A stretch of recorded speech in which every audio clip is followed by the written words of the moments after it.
এক ক্লিকে কৃষকদের অ্যাকাউন্টে এবার 18,880 কোটি। বাংলায় প্রধানমন্ত্রী কিষাণ সম্মান নিধি যোজনার সূচনা। প্রধানমন্ত্রী কিষাণ সম্মান নিধি যোজনার 23তম কিস্তির টাকা সরাসরি কৃষকদের অ্যাকাউন্টে। কিভাবে সরাসরি কৃষকদের অ্যাকাউন্টে জানবো। ভেঙ্কটেশ্বর রয়েছে আমার সঙ্গে টেলিফোন লাইনে। ভেঙ্কটেশ্বর,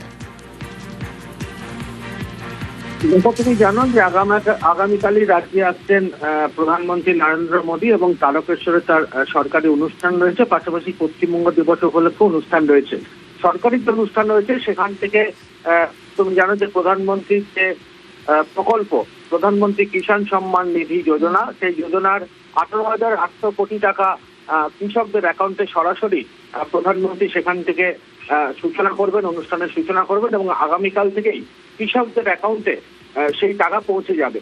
এখনো পর্যন্ত আমরা যেটা জানতে পেরেছি যে গোটা দেশের প্রায় 9,44,00,000 বেশি কৃষক অ্যাকাউন্টে তাদের কিন্তু আগামীকালই এই যে কিস্তির টাকা, সেই কিস্তির টাকা অর্থাৎ ভেঙ্কটেশ্বর প্রায় 10 কোটি কৃষক উপকৃত হবেন, এই সুবিধা পাবেন। এবং একদমই তাই। এবং পশ্চিমবঙ্গের ক্ষেত্রেও যেটা আমরা জানতে পেরেছি 45,035 লক্ষেরও বেশি কৃষক মোট 907 কোটি টাকা কিস্তির টাকা আগামীকালই তারা পেয়ে যাবেন। অর্থাৎ কেন্দ্রীয় প্রকল্প যে প্রধানমন্ত্রী কিষাণ সম্মান নিধি যোজনা, সেই টাকা একদিকে যেমন এ রাজ্যের যারা কৃষকরা রয়েছেন সেই কিস্তির টাকা তারা পাবেন, পাশাপাশি গোটা দেশের কৃষকরাও কিন্তু আগামীকাল প্রধানমন্ত্রী যে তারকেশ্বরের মাটি থেকে যে সরকারি অনুষ্ঠান সেখান থেকে তার মাধ্যমে সূচনা করবেন প্রধানমন্ত্রী নরেন্দ্র মোদী। বেশ,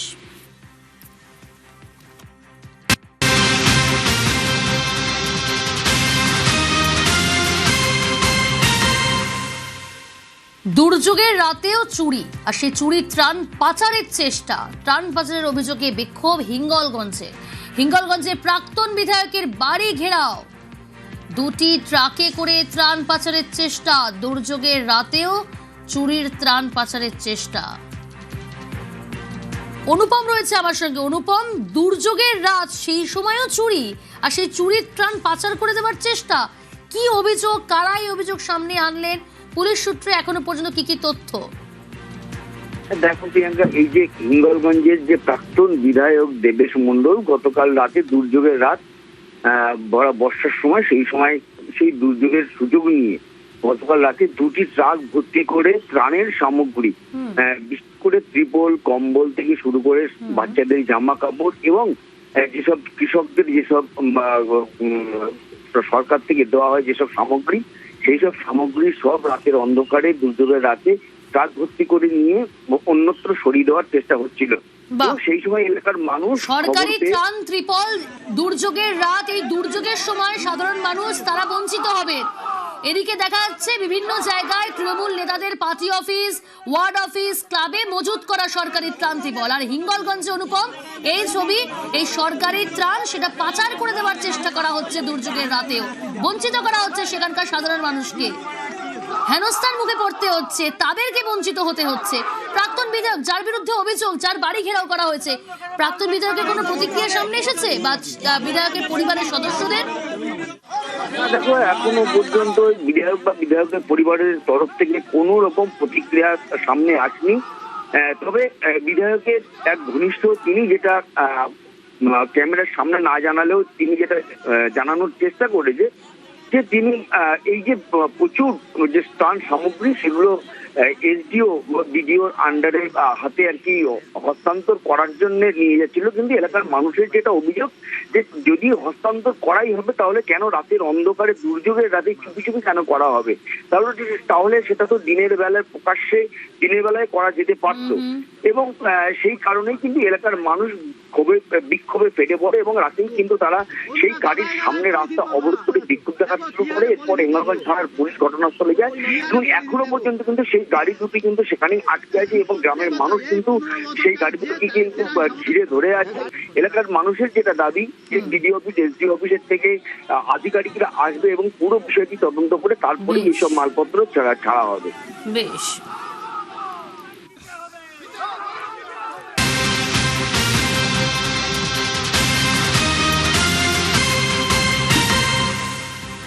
তৃণমূল জমানায় আবাসের নামে তোলাবাজি, পালাবদলের পর কাটমানি ফেরত তৃণমূল বুথ সভাপতি। আর কাটমানি ফেরত দেওয়া রীতিমতো তোড়জোড়, ঠেলায় পড়ে কাটমানি ফেরতের হিড়িক।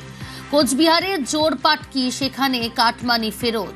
তৃণমূল জমানায় তোলাবাজি কাটমানি, এবং সেই কাটমানির টাকা ফেরত দিতে, এই কাটমানি ফেরত দিতে রীতিমতো হিড়িক, ঠেলায় পড়ে। রাজেশ রয়েছে আমার সঙ্গে টেলিফোন লাইনে। রাজেশ, কাটমানি নিয়েছেন, তৃণমূল জমানায় তোলাবাজি করেছেন, আর এখন কাটমানির টাকা ফেরত পালাবদলের পর ঠেলায় পড়ে তাহলে কাটমানি ফেরত? দেখো, একদমই তাই।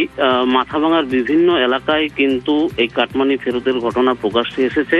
এবার মাথাভাঙা 1 ব্লকের জোরপাটকি গ্রাম পঞ্চায়েতের নেন্দারপাড় এলাকায় তৃণমূল কংগ্রেসের বুথ সভাপতি তৃণমূল সরকারের আমলে আবাসের নামে যে কাটমানি তুলেছিল সাধারণ মানুষের কাছ থেকে, সেই টাকা কিন্তু চাপের মুখে ফেরত দিতে হচ্ছে তাকে। এর আগে কিন্তু স্থানীয় বাসিন্দারা যাদের কাছ থেকে কাটমানি নিয়েছিল, তারা তৃণমূল এই বুথ সভাপতির বাড়ির সামনে বিক্ষোভ দেখান। পরবর্তীতে পরিবারের সদস্যরা কিন্তু সময় চেয়ে নেন। বুথ সভাপতি যেহেতু বাড়িতে নেই, বুথ সভাপতির অনুপস্থিতিতে ওই তৃণমূল বুথ সভাপতির মা এদিন 16 জন উপভোক্তাকে প্রায় 60,500 টাকা কিন্তু তুলে দিয়েছেন। এবং স্থানীয়রা যাদের কাছ থেকে কাটমানি নিয়েছিল, তারা কিন্তু কাটমানি পেয়ে খুশি। তবে বিজেপির যেটা দাবি, যে তৃণমূল আমলে বিভিন্নভাবে তোলাবাজি করে, ভয় দেখিয়ে আবাসের নামে কাটমানি নিয়েছেন এলাকার তৃণমূল নেতারা। এই বুথ সভাপতিও আবাসের নামে কাটমানি তুলেছিল। স্থানীয় বাসিন্দাদের চাপে পড়ে অবশেষে কিন্তু কাটমানি ফেরত দিল। বেশ, কিসের টাকা দিলেন? টাকা কে নিয়েছিলেন, আপনি না কেউ? না, আপনার ছেলে নিয়েছিল তো? কোথায় আছে এখন আপনার ছেলে? কাজে গেছে। কোথায় এখন আছে? কর্মসূত্রে বাইরে আছে। না, আপনি আজকে টাকা দিলেন, হ্যাঁ। আরো কেউ টাকা পায় না, না? যারা পেতো সবাইকে দিয়েছেন? দিয়েছি। কত টাকা দিলেন আজকে? 60,500। এটা হচ্ছে ঘরের টাকা মানুষের কাছ থেকে আমাদের বুথ সভাপতি কিছু নিয়েছিল, তো সেটাই এখান থেকে আজকে ফেরত দেওয়া হয়েছে। আমার কাছ থেকে, আমার বাড়ি থেকে নিয়েছিল 5,000 টাকা, তো সেখান থেকে কিছু কম করে 4500 টাকা নেওয়া হলো। দুটো কিস্তির সময় কি টাকা নিয়েছেন, একটা কিস্তির টাকা নিয়ে? না, প্রথম কিস্তিতেই টাকা নিয়েছিল। কি বলে নিয়েছিল?